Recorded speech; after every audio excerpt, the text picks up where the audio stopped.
Welcome to my Institute Gurukul classes.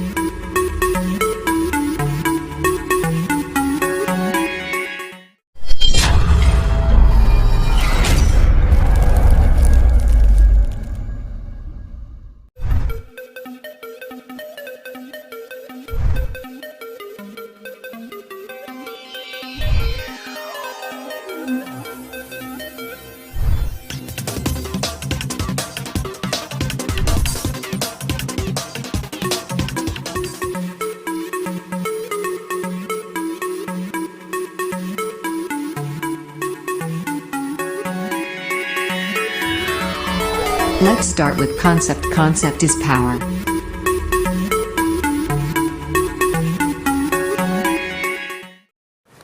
Hello everyone, changing the way of learning. I am Chandan Kumar. Once again, welcome to you. Now in this video, I will discuss about whole questions of height and distance. आज हम लोग इस video में बात करने वाले हैं ऊंचाई एवं दूरी के सभी प्रश्न का यहाँ पे हम लोग देखेंगे सीरियली ढंग से हल, कैसे उसको सॉल्यूशन किया जाएगा, एग्जाम में आएगा तो कैसे इसको हम लोग करेंगे। ठीक है, तो चलिए हम लोग डे 4 में आ गए हैं और आज ट्रिगो का चौथा दिन है। तो आज हम लोग हाइट एंड डिस्टेंस का पूरा क्वेश्चन कवर करने वाले हैं। आप सभी के पास एनसीईआरटी बुक्स होगा, अपने अपने एनसीईआरटी बुक्स को आप पास रख लीजिएगा। ठीक है, क्योंकि हम लोग एनसीईआरटी बुक से ही क्वेश्चन को करने वाले हैं। तो चलिए सबसे पहला क्वेश्चन क्या है सो देखते हैं, ध्यान से आप लोग भी सुनिएगा क्वेश्चन। कह रहा है सर्कस का एक कलाकार एक 20 मीटर लंबी डोर पर चढ़ रहा है। ठीक है, एक सर्कस का एक कलाकार है 20 मीटर लंबी डोर पर क्या कर रहा है, चढ़ रहा है। तो सबसे पहले उसके लिए हमें क्या जरूरत पड़ेगा, तो एक मीनार की जरूरत पड़ेगी। ठीक है ना, हमने मीनार को ड्रॉ कर दिया। एक रस्सी पे चढ़ रहा है, सर्कस का जो कलाकार है वह 20 मीटर लंबी डोर पे चढ़ रहा है। तो यह जो 20 मीटर लंबी डोर है ना, इसी डोर की बात हो रही है। यह डोर जो 20 मीटर है, इसी डोर की बात हो रही है 20 मीटर। ठीक है, इसका वैल्यू कितना दिया हुआ है, 20 मीटर दिया हुआ है। तो कह रहा है क्या, अच्छी तरह से तनी हुई है, यह छोर और यह छोर आपस में एक दूसरे को क्या है, एकदम टाइट फिटिंग है। ठीक है, तो कह रहा है क्या, भूमि पर सीधे लगे खंबे के शिखर से बंधा हुआ है और यहाँ क्या हुआ है, बंधा हुआ है। तो कह रहा है यदि भूमि स्तर के साथ डोर द्वारा बनाया गया कोण 30 डिग्री हो, फिर कह रहा है क्या, जो भूमि के साथ कोण बना रहा है वह कितने डिग्री का हो, 30 डिग्री का हो। तो कह रहा है क्या, मीनार की ऊंचाई ज्ञात करे, यानी जो यह है इसका एच ज्ञात करना है। ठीक है ना, तो कहा क्या जा रहा है, तो खंबे की ऊंचाई या मीनार की ऊंचाई, यह जो है खंबा है, हमने कह दिया क्या, यह खंबा है। तो ABC यानी AB क्या है, खंबा है और AB क्या ही ऊंचाई पूछ रहा है। तो सबसे पहले देखेंगे क्या क्या इसमें पॉसिबिलिटीज है, हो सकता है क्या। तो हम लोग कहेंगे ये भी खंबा है, तो लिखेंगे यहाँ माना AB बराबर क्या, H। हमने AB के बराबर क्या मान दिया, H मान दिया। अब जरा देखिए, हम लोग कुछ रेशियो पढ़े थे, कुछ अनुपात पढ़े थे, साइन कॉस टेन कॉसेक से कॉट का।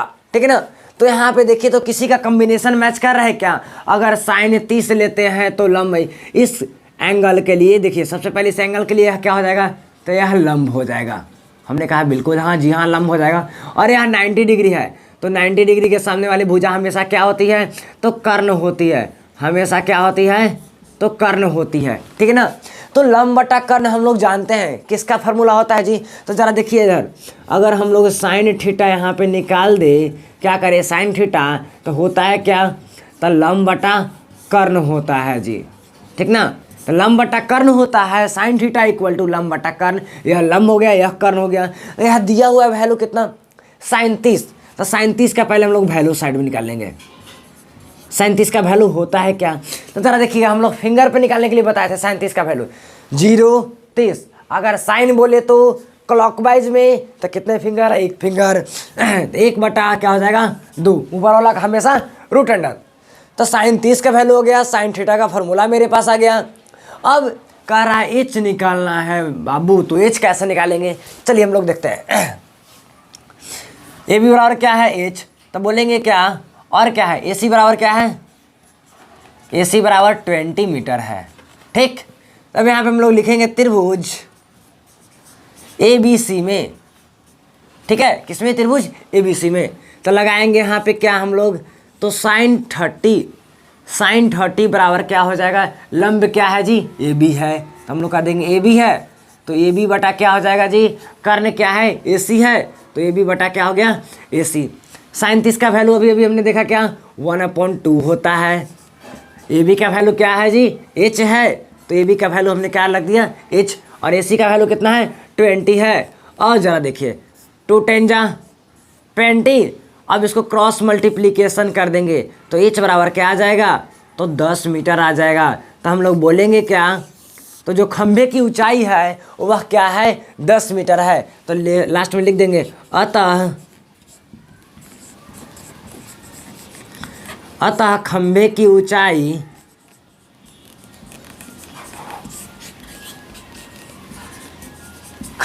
कितनी है, तो 10 मीटर है। ठीक है, तो चलिए आप लोग स्क्रीनशॉट ले लीजिएगा, हम लोग क्वेश्चन नंबर 2 की ओर मूव करते हैं।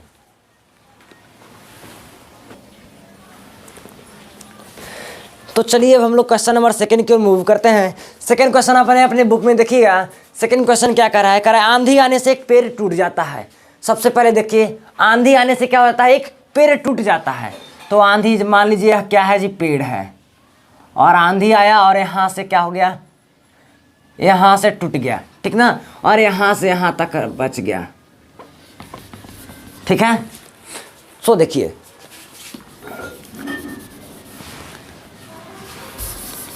सबसे पहले हम लोग फिगर को ड्रॉ कर दिए। ठीक है, हमने कर दिया फिगर को ड्रॉ, और कह रहे हैं आंधी आने से एक पेड़ टूट जाता है, और टूटा हुआ भाग, जो यह भाग हुआ टूटा हुआ, यह यहाँ से यहाँ तक टूटा, यह आ जाता है इस तरह आ जाता है नीचे।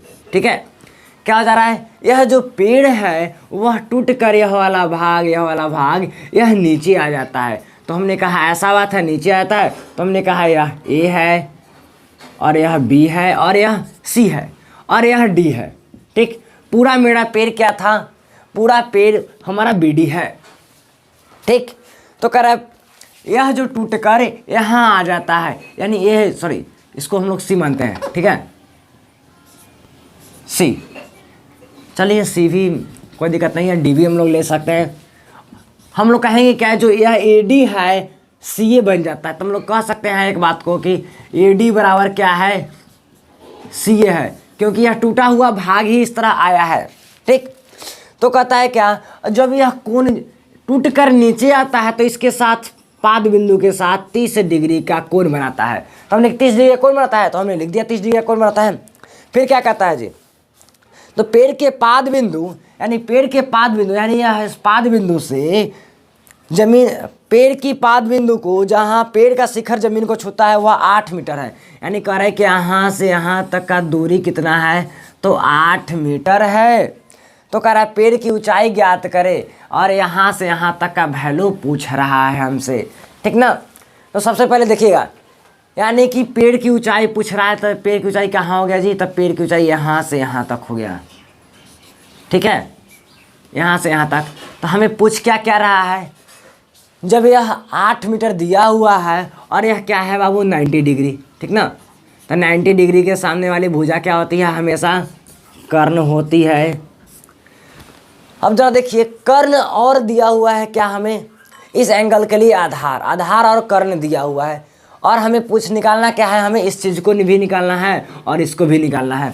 ठीक ना, तो सबसे पहले हम लोग क्वेश्चन में लिखेंगे क्या, तो लिखेंगे क्या है, माना बी डी एक पेड़ है और 30 डिग्री के साथ कौन बना रहा है, तो हम लोग बोल देंगे क्या, दिया हुआ है क्या, बी सी बराबर 8 मीटर और एंगल ए सी बी बराबर 30 डिग्री। इसलिए हम लोग चलेंगे क्या, त्रिभुज ए बी सी में। तो हमने कहा त्रिभुज ए बी सी में, तो चलो समकोण त्रिभुज ए बी सी में चलते हैं। ए बी सी में हमने लिखा क्या, ठीक है, हमें इसका और इसका दोनों का वैल्यू चाहिए। तो एक बार हम लोग क्या निकाल देंगे, कर्ण बटा आधार किसका होता है जी, सबसे पहले देखेंगे हम लोग, एक कॉस थीटा होता है। क्या होता है, कॉस थीटा। तो इसको हम लोग कहते हैं क्या, आधार बटा कर्ण कहते हैं। क्या कहते हैं, आधार बटा कर्ण कहते हैं। और कॉस 30 डिग्री का मान होता है क्या जी, जरा ध्यान दीजिएगा, साइन को क्लॉकवाइज में, कॉस को एंटी क्लॉकवाइज में 0 30, तो इधर में चलेंगे तो क्या हो जाएगा, तो √3 बटा हमेशा बटा में का 2। चलिए कॉस का तो वैल्यू आ गया, तो त्रिभुज एबीसी में हम लोग लिखेंगे क्या, cos 30 निकालेंगे। क्या निकालेंगे, cos 30। cos 30 के लिए आधार क्या है, तो BC है, ठीक है। कर्ण क्या है, तो हमारा AC है, तो नहीं मालूम है, तो हमने कर्ण को AC ही छोड़ दिया, ठीक। अब √3/2 यहाँ इसका वैल्यू हम लोग रख देंगे, √3/2 बराबर BC का वैल्यू क्या है जी 8 है, AC का वैल्यू क्या है नहीं मालूम है, तो लिख देंगे क्या, √3 × AC बराबर 16, AC बराबर 16 बटा √3, यानी AC का वैल्यू मेरे पास क्या आ गया, √3, 16 बटा √3 आ गया। अब ज़रा देखिए इसका वैल्यू निकालेंगे तभी ना निकलेगा जी पूरा पेड़ की ऊंचाई, तब हम लोग इसको भी निकालते हैं, तो क्या हो जाएगा, यह क्या है, इसके सामने वाला क्या होता है, लंब होता है, लंब, और यह क्या है, आधार है। लंब और आधार दिया हुआ है, तो चलेंगे पुनः त्रिभुज, फिर से हम लोग त्रिभुज एबीसी में चले। अब इस बार हम लोग tan थीटा के लिए देखेंगे फार्मूला क्या होता है जी, तो हम लोग कहते हैं क्या, लंब बटा क्या होता है, आधार होता है, ठीक ना। tan थीटा लंब बटा आधार होता है, तो tan 30 निकालना है, तो tan 30 के लिए फार्मूला हम लोग क्या जानते हैं, तो हम लोग जानते हैं क्या, 1/√3। तो यहाँ पे हम लोग लगा देंगे क्या, tan 30 डिग्री, ठीक है। तो tan 30 के लिए लंब क्या हो जाएगा, तो AB हो जाएगा, ठीक है, AB, और आधार क्या हो जाएगा, तो BC हो जाएगा। तो tan 30 का वैल्यू कितना होता है, तो 1/√3। AB कितना है जी नहीं मालूम है, तो AB को AB हमने छोड़ दिया, BC मालूम है, कितना लिख दिए 8। अब जरा दोनों को क्रॉस मल्टीप्लिकेशन कर दिए तो क्या आ जाएगा, तो हम लोग कहेंगे क्या, √3 × AB बराबर 8, तो हम लोग कहेंगे AB बराबर 8/√3। AB का वैल्यू मेरे पास क्या आ गया, 8/√3, यानी AB का और AC का वैल्यू आ गया, ठीक ना। तब हम लोग यहाँ पे लिखेंगे, देखिएगा BD बराबर हम लोग लिख सकते हैं क्या, AD जोड़ AB, क्या लिख सकते हैं, AD जोड़ AB लिख सकते हैं। और देखिए AD के बराबर AC था, तो हम लोग क्या लिख सकते हैं, BD बराबर AC जोड़ AB लिख सकते हैं, ठीक ना। तो हम लोग क्या लिख सकते हैं, BD बराबर, AC का वैल्यू हमें मालूम है 16/√3, AB का वैल्यू मालूम है कितना, 8/√3, तो कहेंगे BD बराबर √3 क्या कर लेंगे हम लोग, LCM ले लेंगे, 16 प्लस क्या हो जाएगा 8, तो क्या कर देंगे 24/√3। इसको हम लोग रेशनलाइज कर देंगे तो क्या आ जाएगा, 24/√3 गुने √3 गुने क्या, तो √3/√3, तो क्या आ जाएगा, इसे ही कट गया, तो 3 × 8 तो 8√3 क्या आ जाएगा, तो पेड़ की ऊंचाई क्या आ जाएगा, तो 8√3। यहाँ से यहाँ तक का वैल्यू लिख देंगे कि पेड़ की ऊंचाई क्या होगी, पेड़ की ऊंचाई क्या होगी 8√3 मीटर, आपका आंसर हो जाएगा। इस चीज़ को आप लोग लास्ट में लिख दीजिएगा, अतः पेड़ की ऊंचाई 8√3 मीटर हुआ, ठीक है। तो आप लोग स्क्रीनशॉट ले लीजिएगा, अगर कहीं समझ में नहीं आया हो तो आप लोग कमेंट कर सकते हैं। लेकिन देखना ना भूले, रोजाना रात 8 बजे हम लोग रहेंगे लाइव क्लासेज में। तो चलिए हम लोग क्वेश्चन नंबर 3 की ओर मूव करते हैं। क्वेश्चन नंबर 3 क्या है, देखिए अपने अपने बुक में, कह रहा है एक ठेकेदार है, ठीक ना, क्या है, एक ठेकेदार है, वह बच्चों के लिए 2 फिसलन पट्टी लगाना चाहता है। क्या लगाना चाहता है, बच्चों के लिए 2 फिसलन पट्टी लगाना चाहता है। एक कह रहा है, एक 3 मीटर ऊंचाई वाला लगाएंगे और एक 1.5 मीटर ऊंचाई वाला लगाएंगे। तो फिसलन पट्टी देखिए जी क्या होता है, ससरने वाला सरकारी स्कूल में लगावल रहता है, यही हो गया फिसलन पट्टी, देखिए, ठीक है, क्या हो गया, फिसलन पट्टी हो गया। यह 1.5 मीटर है, 3 मीटर है, और एक कह रहा है हम लोग 1.5 मीटर के लगाएंगे।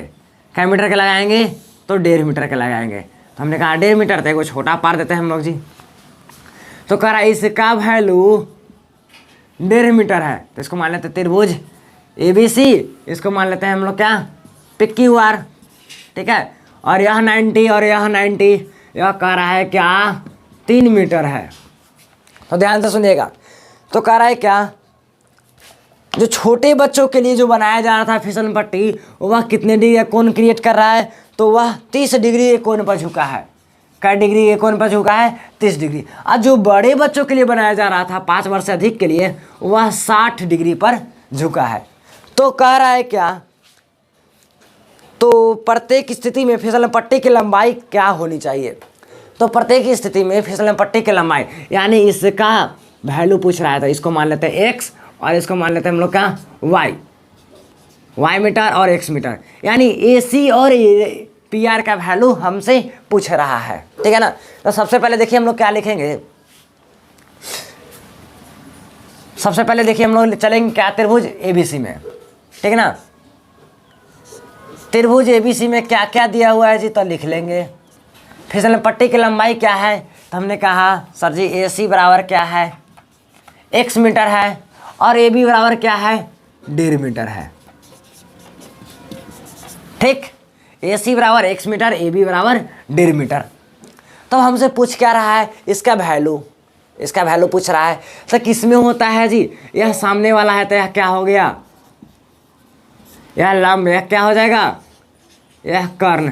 तो लंब बटा कर्ण किस में होता है, तो हम लोग जानते हैं क्या, sin 30 डिग्री का वैल्यू क्या होता है। सो तो कहेंगे लंब बटा कर्ण। तो चलो भाई लंब बटा कर्ण, तो sin 30 के लिए क्या हो जाएगा, तो लंब क्या है जी, हमारा AB है, तो कहेंगे AB बटा क्या, AC।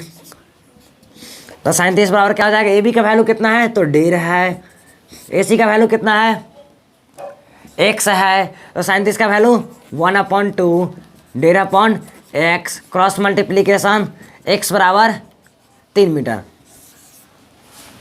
जो 5 वर्ष से कम बच्चों के लिए जो बनाया गया था फिसलन पट्टी, उसकी लंबाई क्या होगी, 3 मीटर होगी। तो यहाँ पे हम लोग लिख देंगे लास्ट में 5 वर्ष से कम बच्चों के लिए फिसलन पट्टी की लंबाई 3 मीटर है। तो लिख देते हैं हम लोग यहाँ पे,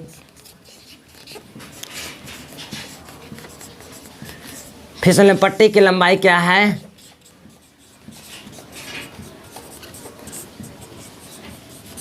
3 मीटर है। उसी प्रकार से हम लोग इसमें भी चलेंगे। क्या चलेंगे, त्रिभुज PQR में क्या क्या है जी, तो बोलेंगे यह क्या है, PR दिया हुआ है, PR बराबर y मीटर, PQ बराबर क्या दिया हुआ है जी, तो 3 मीटर। हमसे पूछ क्या रहा है, तो हमसे पूछ रहा है PR की लंबाई। अब ज़रा देखिए एक रो में हम लोग क्या निकाल देंगे, लंब है, यह क्या है, यह क्या है, लंब है, और यह क्या है, कर्ण है। यह लंब और यह कर्ण दिया हुआ है। हम लोग लगा देंगे क्या, sin 60 का वैल्यू लगा देंगे जी। जरा देखिए 0, 30, 45 और 60 इधर में चलेंगे। तो sin 60 का वैल्यू क्या होता है, तो लिख देंगे साइड में, सर जी sin 60 का वैल्यू √3 क्या होता है, 2 होता है। तो sin 60 लगाएंगे तो क्या आ जाएगा, PQ बटा PR, ठीक है। तो sin 60 का वैल्यू √3/2, PQ का वैल्यू 3, PR का value y, cross multiplication √3 × y बराबर 6, y बराबर 6/√3, क्रॉस मल्टीप्लीकेशन करेंगे रेशनलाइज करने के लिए, तो क्या आ जाएगा 6√3/3। तो y का वैल्यू क्या आ जाएगा, 2√3। तब बड़े वाले फिसलन पट्टी की लंबाई क्या होगा, 2√3, और छोटे वाले फिसलन पट्टी की लंबाई क्या होगा, 3 मीटर। यही आपसे पूछा जा रहा था कि यह दोनों का वैल्यू क्या होगा, तो हमने यह दोनों का वैल्यू निकाल दिया है। तो चलिए हम लोग फिर मिलते हैं अगले दिन अगले क्लास में। इसी वक्त आप लोग देखना ना भूलें, रोज़ाना लाइव क्लासेज 8 बजे से चल रही है। जो बच्चे को नहीं मालूम होगा उस बच्चे को बता दिया जाए, क्लास गुरुकुल क्लासेज में लाइव वीडियोज़ चल रही है।